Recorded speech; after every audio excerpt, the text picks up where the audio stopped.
Come with me, let's make some scent leaf together. This scent leaf when I want make, so my people, there is a story behind it. Yes. So my people, now the scent leaf now be this one and they see so. And my banga when I get for inside freezer now be this one too. And I added hot water. So please just watch the video, okay, step by step, the way I take make this scent leaf, while I will tell the story. Okay.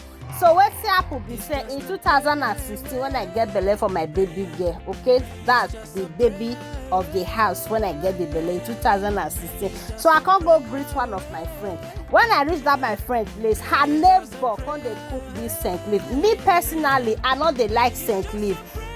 The way I tell they eat my scent leaf, they different. Maybe you feel just slice them for soup or pepper soup or whatever, okay? Or you use and take mix other leaf when you want cook. I dey like her. Say you just can't cook only scent leaf like that. No, me I not they like that one. You understand? So I go greet this my friend when I get belle. So that my friend neighbor can't cook this exactly scent leaf. As he cook that scent leaf, then I know now with pregnancy now. So the thing can't sweet me. I go do longer throat. They can't give me. I eat there and they can't still give me. I can't carry go house.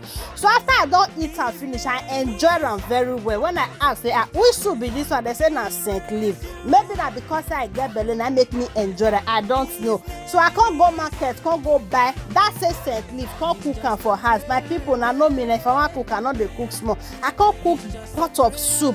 The soup they many very well, you understand? After I cook and finish, and my people I not fit eat that soup. Now so my house they smell, can't even they vomit. So that my friend when me go greet, now I tell her say now you I can't greet, now I go do longer throat for scent leaf. So me now don't make scent leaf now, and the thing many for my house, and I don't want use them again. I not fit eat and but if you can't carry, now she say okay, I can't carry the soup now.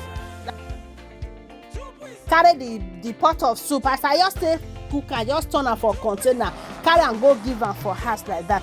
And when she eat the soup, she come and say, you do well, thank you for this soup. Oh, the soup they very nice, you understand? I say, but me I don't like and the smell not let me eat her, I not fit. But when that your neighbor cook her, I enjoy that, you understand? They can't say maybe now pregnancy and all that. So since then my people, I not try and make scent leaf again.